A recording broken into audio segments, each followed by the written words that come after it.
the Republican Party. In my film, John Boehner, the former Speaker of the House, Republican, said there is no Republican Party anymore. It's called the Trump Party. And there is really no Democratic Party anymore because the Democrats are completely impotent and incapable of getting somebody into the White House. You have to understand, the Democrats have won the popular vote, what we call the popular vote, meaning the most people. If you just count them up, they won more. Yes. But not the Electoral College, which is this very complicated way that America chooses a president. Yes. Basically, it gives more votes to the former slave states, and that was done 200 years ago to convince the slave states to be part of the new country.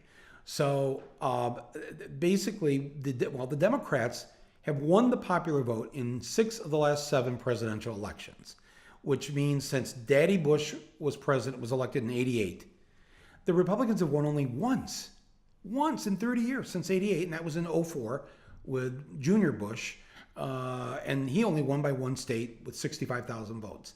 So the American people have made it very clear for 30 years, they do not want the Republicans running the country. They want the Democrats. And yet, considering that they've won that many times, and that every opinion poll shows that the majority of Americans agree with the Democratic Party platform more than they agree with the Republican Party platform, the Democrats, as we sit here today doing this podcast, hold zero power.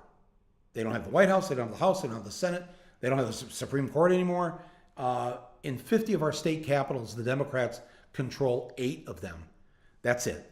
So this is absolutely disgusting that the so-called Democratic Party can't, fight their way out of a paper sack and hold some kind of power. So my point is, it's already blown up. Both parties have imploded, and we're in a whole new game right now. And of course, when you have a void like that, that's a dangerous moment too for an autocrat that wants to perhaps grab more power. Right, but the Constitution is going to save America, isn't it, from an autocrat? The Constitution is a piece of paper. First of all, you're a Brit. You're asking. You don't even have a Constitution. You haven't written anything down. We have habits. Yes, you have habits. You have common law. You have feelings. You did have the Magna Carta. Okay, I'll give you that. All right, they wrote it down once in 12, whatever that was, and you guys haven't written anything down since. That is what we call a constitution. But there is this belief that America has these strong rules that will prevent a fascist leader or an autocrat ever taking over. You can only ever be president for 8 years. It can't happen. It can happen. Germany was a strong democracy. Germany had a constitution. After World War I, they were doing their best to form what is essentially was a liberal democracy. And in 1932, a right-wing party got a minority, but the most votes of any of the parties. So I think the Nazis got 32% of parliament. And the communists got 19%, and then there's all these other liberal left parties that got most of the rest of the votes. It happened there, and we don't need to go back even 100 years to see how it can happen. And it can happen in an intelligent society, a cultured society. And in my movie, I show this front page editorial from the Jewish Weekly in Frankfurt, the month after Hitler's inaugurated. And the editorial is saying, okay, everybody, calm down. Yes, Hitler's crazy, but nothing's going to happen to us. We're a constitutional democracy. There's a constitution that protects us. That we are going to be fine. They're not going to put us in ghettos. They're not going to exterminate us. Just quit talking that talk. You're talking crazy. Well, people who thought that was going to happen weren't talking crazy, but they were made to seem like they were crazy because, but they would, the research I did on this is amazing. Like people writing letters to each other, German Jews saying, don't be saying this stuff about how it's all going to come crashing down. Your uncle, he's a conductor of the orchestra, and your cousin is the editor of the newspaper, and there's a half a dozen judges who are Jewish here in Berlin. And look at all the war statues from World War I to Jewish Germans who were war heroes. They had all convinced themselves that it was going to be okay, which is what you do. That's a human thing to do. If right now during this podcast we heard a loud bang outside the window, the first thing that we think of is not that someone has fired a gun out there. We think that a tire has blown, or maybe the garbage truck has dumped the dumpster too hard onto the sidewalk or whatever. Our brain will give us all these other reasons why there was just a bang that we heard. And we don't go to the place that we would in our caveman days where we would have gone to. In the caveman days, when they heard, the brain went, run away, run away. And that is what we don't do anymore. When the red flags go up, we try to rationalize it, and we have our chat shows, and we try to talk, calmly with reason, and it really won't be that way, Mike. And good and good people shall prevail. Yeah, okay, that may be true, and it may not be true. But what kind of autocrat do you think Trump would be? I mean, you're not really saying he's Hitler, are you? I mean... No, of course not. Now, I might imply that Hitler was Trump. That's a different podcast. But history never, that cliche of history repeats itself, it does not repeat itself. It's never exact in the way it repeats itself. But there are lessons to be learned, and there's things to always be worried about and to be concerned about based on what's happened in the past. It's why when you think of Nazi Germany, I never understand why you have to put an adjective in front of Germany. I think it's because it helps us to remove ourselves from thinking that these were actually human beings and that they were citizens of a democracy. And it's better to think of them that were aliens that somehow dropped out of the sky and they were Nazis and they were evil and they were bad and they were like, when actually, no, you know who they were? It was the German guy working on his car next door to you, and it was the person bagging your groceries. And it was, they were normal people. And I think that over time, we've tried to blow up that whole era into something that it probably really wasn't. And that all humans are capable of evil. And in order I think we have to own that to understand how easy it can happen. Democracy is a piece of paper in our country. That's really all it is. And it's how we choose to follow that piece of paper. There is no self-correcting mechanism in democracy. When the car goes into a skid, the modern car now has a braking mechanism to help pull the car out of the skid. There's nothing in democracy that is automatically going to pull you or I out of the skid.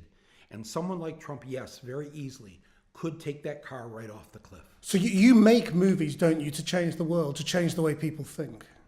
Yes, well, I make movies, for a number of reasons. I make movies, yes, I want people to think about things. I want them to maybe consider a different way of looking at something. But I'm a filmmaker, so I know they've worked hard all week. And I'd like them on a Friday or Saturday night to be able to go out for a couple of hours, sit in a movie theater, and after 2 hours leave there and say to each other, wow, that was really something. And the comedy punches are really important. Absolutely, for me they are, yeah. Yes, because with documentaries, so many documentary filmmakers believe they have to bludgeon the audience over the head, like somehow that won't get them to come, that's going to make them come around. All that makes them do is want to go get a drink to take care of the headache you've just given them. So no, you come to my films, yes, I use satire and humor as a vehicle through which to explain what I think is going on. But I mean, aren't you actually letting the American people off the hook a bit? I mean, they elected Trump. I mean, maybe not the popular vote, but a huge number of people voted for Trump, and they're getting what they wanted. 3 million less than the other person. The other person won. The American people didn't want him. And in fact, not just the 3 million that Hillary won by, there were another close to 7 million, either Greens or a Libertarian Party, two other parties, got 7 million, I think around 7 million combined votes. So that's 10 million people that didn't want Trump. But millions of people heard him slagging off Mexicans, calling them criminals and rapists, talking about grabbing women by the pussy. Yeah. All that stuff. Yeah. And they still wanted him. Yep. Millions of people believe that Adam and Eve rode on dinosaurs 6,000 years ago. So what? So are they the deplorables? They get the vote too. But are they the deplorables that Hillary talked about that you write off and say, forget about them? No, I think what she was saying once is that what's deplorable is the racism and the misogyny.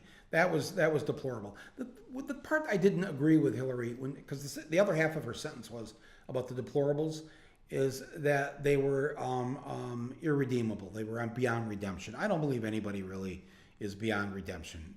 Maybe one or two people over at the BBC. But other than that, I believe that most people, it's possible for them to be redeemed. I meant ITV, by the way. I take that back. If you're listening now, they're crying over the BBC. Why did he say this about us? But do you think your films ever change anyone's minds, or are you preaching to the converted and trying to activate the quiet ones who aren't voting? Well, first of all, the choir always needs a song to sing. Yeah. So there's never anything wrong with giving the choir something. They're just sitting around anyways, doing what all I don't know. But so giving them a great song to sing is a valuable exercise. Secondly, in trying to convince somebody to change their mind these days, that's a difficult process. Because imagine this: if somebody is still supportive of Trump after seeing him behave in these first 2 years, and they still love him, they might be they might be gone. You're not going to be able to convince them. They believe the way they believe. Aren't they more likely to still support him now? I mean, he's delivered on the things he said he would. He's delivering jobs. The American economy is doing well. He's taking protectionist measures to protect manufacturing industries. The economy's doing well. You mean it's doing well? Wall Street's doing great, and the rich are doing great. Yeah, but he's also protecting factories as well, isn't he? No, he's not. He says he does that, and then you go there, and you've done this. I've seen Channel 4, and I've seen other countries go to that town in Ohio and to these places where he said that they've saved these jobs, and they haven't saved half the jobs, and everybody's working for a lower wage. Look, he's very good at the P.T. Barnum element of this, of selling, the bill of goods that he's selling you. But the truth is what people are, what I'm worried about is that the people who voted for him, who now realize that it's a bit of a sham, especially when it comes to their personal lives, that they just give up now and they just stay home. It's like, okay, I've had it with all of them now. I'm not, especially I'm worried about, there's 8 million people who voted for Barack Obama that then voted for Trump. See, now I think those 8 million, we can hold our hand out to them and say, come on back. It's okay. We understand why you voted for him.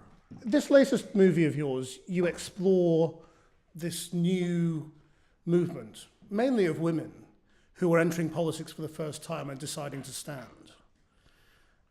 I mean, how significant do you think this is? It's huge. The possibility of that women are going to take him down is it's likely. I'm not saying it's going to happen, but it's all going to depend on who shows up. But I think there are so many women on the ballots across the country in November, and he's been very successful, I think, in upsetting a lot of women. They understand now what the Brett Kavanaugh appointment was about to the Supreme Court. And it was about men having control over their reproductive organs. And, that's where politics kind of goes out the window, and then it becomes personal. And it's like, say what? Even if they voted for him, they're like, what do you mean by that? And what he means is he's going to make abortion illegal. That's what they're going to do. And Brett Kavanaugh is going to be leading the way. That is what exactly this was about. But do you think they can be more articulate about where they're coming from in terms of from the left? I mean, I interviewed Rashida Tlaib, and she wouldn't say to me that she was a socialist. She was scared of saying that. Do you think they have the confidence to say this is what we believe in? Well, she says that she's a democratic socialist. I've heard her say it. It's on her literature. So, but when you talked to her, she was afraid to say it. She was kind of, yeah. I mean, had she won the primary then? Yeah, she just won the primary, and she was going to go to Congress. And it was like she didn't want to frighten the horses. Well, she's a Muslim woman. She's a Palestinian American. She's already, and she's a woman, so she's already pretty scary. I can imagine, what is that like to have to go through that? I really, as a white guy, I've never had to go through that. So I wouldn't make any judgment about what she's afraid of. I imagine she has legitimate fears at this point. But I have a strong belief that she's going to do what's right for the people. But do you think, you think America is sort of fundamentally liberal? Yes, I do. Do you think America is ready to vote for a movement that says, we are of the left, we are liberal, we are democratic socialists, because these have been dirty words in American politics for a long time. Right. So people like myself and others, Bernie Sanders, we're making them less dirty. And the more people say it, the more it's okay. I think that there's a misperception about the United States, especially in other countries. And so in this film, I point out that 78% of us, Americans, do not own a gun. 78% do not own a gun. Did you think that was, No, I was surprised by that, actually. Yeah, 78. And in the film, I tell people 57% of Texas is not white. It's a non-white state. It's one of our 3 non-white states. If I were to say to you, name 3 non-white states in the United States, well, you go, well, Hawaii, probably New Mexico, because it's got Mexico in the title. It's a kind of a hint. What's the third one? You'd never say Texas, but that's the truth. The truth is it's 57% non-white. The past mayor of Houston was a lesbian. This is the new America that I think the rest of the world doesn't really understand and is rightfully confused when people like Donald Trump end up in the White House. But isn't that what drives Trump supporters? A basic fear of being outnumbered. Yes, they know that. They know there's more of us than there are of them. And they know that's why they have to rig the elections with what we call voter suppression laws to make it harder for the poor and people of color to vote. I don't know if you followed this recently, how in Georgia, there's a section of Georgia where they've been closing down polling places in black communities to make it harder for black people to get to the polls. That they've been doing this now for some time, and they do it because they know they're going to lose otherwise. I always say to Republicans, I say, how's that feel? How's that make you feel to know you won by cheating? I wouldn't feel good. I wouldn't feel good if I had known that the only way that I could get into office is to somehow fix the vote so that I'm in there. You're going to sit in office knowing that the majority of the people in your district don't support you. How must that feel? I don't get it. Was this sort of poor, white, slightly fearful America the one you were born into? I mean, you were born in Flint. The city you explore in this movie is the sort of one of the poorest places in America. Right. Were you born into this kind of fear of the future? No. When I was born, it was like it didn't matter that your dad worked in a factory. In fact, it was a good thing. If your dad worked in a factory, it meant you had full health care, full 100% free health care, free dental care. If you needed a lawyer, the union provided you a lawyer for free. I mean, that there was a middle class life that was guaranteed to you. The future looked good when I was a child. And so that somebody like me, I have a high school education, could do what I've ended up doing with that high school education. That so-called American dream is gone. As a matter of fact, actually now what it is, instead of being an American reality, which is what it was when I was a child, it is now an American dream. It is just a dream. But look, I'm Trump's demographic, right? I'm an angry white guy over the age of 50 with a high school education. I check all the boxes for, and I think, it's interesting.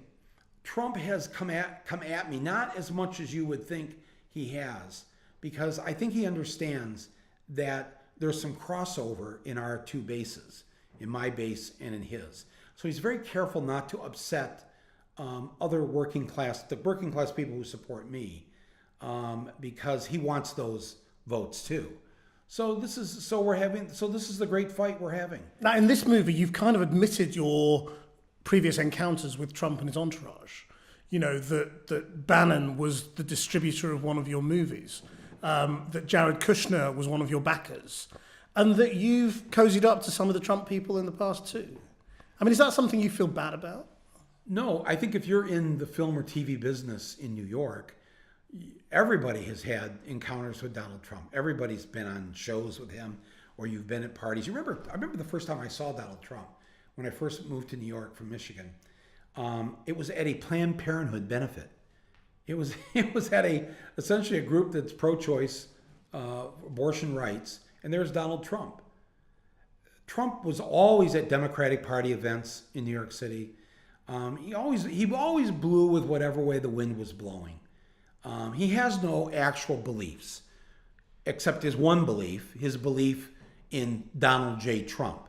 That's the entirety of his belief system, which makes him very dangerous. People say to me, well, if we impeach Trump, we'd have Pence. That'd be worse. No, it wouldn't be worse. Pence believes in things. He believes if you're gay, he can convert you to being straight. That's a belief. And I don't fear him or the great debate with him, because I'll win the debate. The American people are going to be on my side on that debate. He believes the earth is 6,000 years old. I'm going to win that debate too. I'm going to win all the debates with Pence, because the American people support what I support, not what he supports. The people should not be afraid of Pence. But when you hear liberals talk, they always talk that, oh, I don't know, it might be worse if we have him. And, it's like, I was talking to John Podesta. He's in my film. He was Hillary's campaign chair. He was a close advisor to Obama. And I said to him, what is wrong with the messaging on the left, on the liberals, the Democrats? They can't say a simple sentence to the American people like Trump does. That's how he gets through. He talks in simple words. Why can't you say free college, free health care? You get sick, you don't lose your home. That's our deal. If you get sick, no one's going to take your house or your car away. How come you can't say that? Well, because we have to study how much it's going to cost. No, you don't. Yeah, but we don't know if we can afford free college. It doesn't matter. We're Americans. We're constantly buying things we can't afford. That's what we do in our daily lives. Just say it. Just say it. Say it. Free college. Well, he says, well, you got a point. You got a point. I said, well, I don't want to have a point. I want to win elections. Say the things that we believe in. We'll figure out later how we get the money. But if you believe the system is fundamentally bankrupt, you don't obviously think that the Democrats can do this, do you? I mean, don't you need a new movement? Yes, we need a new movement. We need more than two parties. We need a different kind of, there's a whole bunch of things we need. Right now, what we need 3 weeks from now is we need to win. And what we do have are people on the Democratic side of the ballot that are very good candidates. We have a slew of progressives who are running, left-leaning Democrats, and we've got to get people out. I think my goal in the next few weeks is to convince Americans, especially the ones who stayed home, don't stay home this time. I know why you've stayed home, because it's the same old rotten politicians. Not this election. We've got a whole group of people that are not professional politicians. And I showed some of them in my film. Here's the lady who's she raises chickens. She's running for office. Here's the woman who's a seamstress. She's running for office. Here's the Iraq vet who's come back. He's running for office. There's lots of good people to vote for in this election. You should not stay home. Can we just talk about the comparison between Trump and Brexit? Because there is a basic difference in that the majority of people voted for Hillary Clinton in the United States, but a majority voted for Brexit in the United Kingdom. Right. It's not the same, is it? It's not exactly the same, but the feeling was the same, in the sense that you could see why there were so many people that were upset, either in the United States or here. And I was here, and I was watching the news, and the news seemed like a bit of a disconnect those weeks leading up to Brexit. People didn't really think what was going to happen, what happened. People didn't think it would happen. And yet, as an outside person, it seemed like it was going to happen, just spending a week here. So, perhaps the media needs to get outside of its bubble. Definitely, and we had many of the same issues of people not feeling that their votes made any difference, right? Depending on which party was in power. But we now have this thing where this was a once-in-a-lifetime choice, and they made the choice. So is it Britain's duty? Is it our democratic duty to see it through? Yes, for the same reason. If somebody has climbed to the top of the tower and is going to throw themselves off, the police try to talk them down or try to grab them so they don't make that leap. So the leap isn't completely made yet, and so that's what I think well-meaning people are trying to do right now here in your country. You should try and change people's minds. Is to try to, sometimes you have to try to save people from themselves. Because you understand why they did it. They had every right to do it. They had a righteous anger. It was justified. Acknowledge that to them. But then tell them, look, let's just say you're from labor. I'm speaking now for the Labor Party. And I want to speak to the people who voted for Brexit. I understand why you did it. We broke faith with you. We stopped being the party of the people.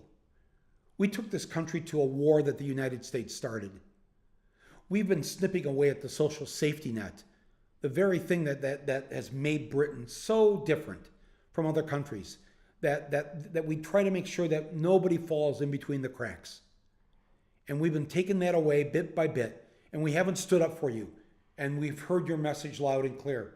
And we apologize, and now we're going to fight for you. We're going to fight for you every step of the way. That's what needs to be said. And I think people will go, oh, okay, they heard us.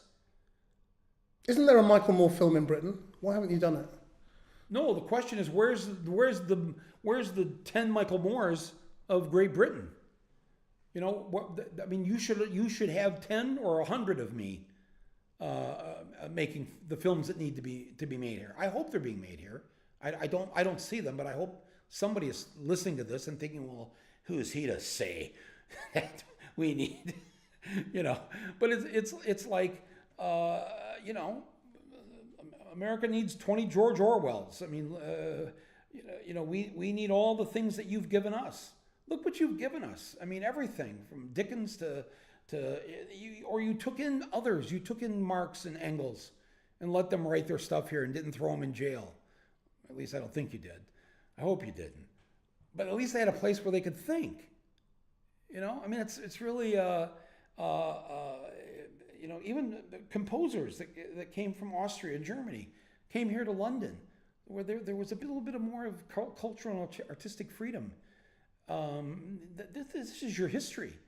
Your history is not to pull up the gates and say, you know, we're an island now. We really are an island. We're cutting ourselves off from everybody. There's, you know, you can't leave Europe. There'd be no Europe without you. You saved Europe. You sacrificed hundreds of thousands of lives to save Europe. Not once, but twice. To think that this great country would want to then say at this point in the 21st century, nah, enough of that. We're done. You can't leave. I'm sorry. You can't go because we've seen that they can't do it without you. They need you as much as you need them. We all need each other. The world we're not going to survive. Whether it's climate change, whether it's globalization, whether it's all the things that have been going on, we're not going to survive unless we realize we're all in the same boat together and we're going to sink or swim together. And I prefer not to sink. So I'll do my part. People listening, do your part here. But, you know, I'm telling you, you get off that Channel train after you've left Europe, you're going to be standing in a long fucking line there in Paris. You're going to miss half the day in Paris, standing in that fucking line I have to stand in. So stay out of the line, stay in Europe, and get your parties here to listen to you. I think they've heard you. You know, look at the Tories running around trying to figure out, you know, how to do Brexit. They don't know. They don't want to. If Theresa May's guardian angel could just appear to her today and say, "Don't worry anymore. I've got it all fixed." She'd be so happy, you know, because right now she feels like she's on the cross. So let's get her off the cross. You know, Tories, put your plan out there to the people, what you're going to do to make this the Great Britain that you used to be. You know, you haven't dropped the word from the title. It's still great, right? It's still Great Britain. It's still a united kingdom, right? That's still your name. You know, act like it.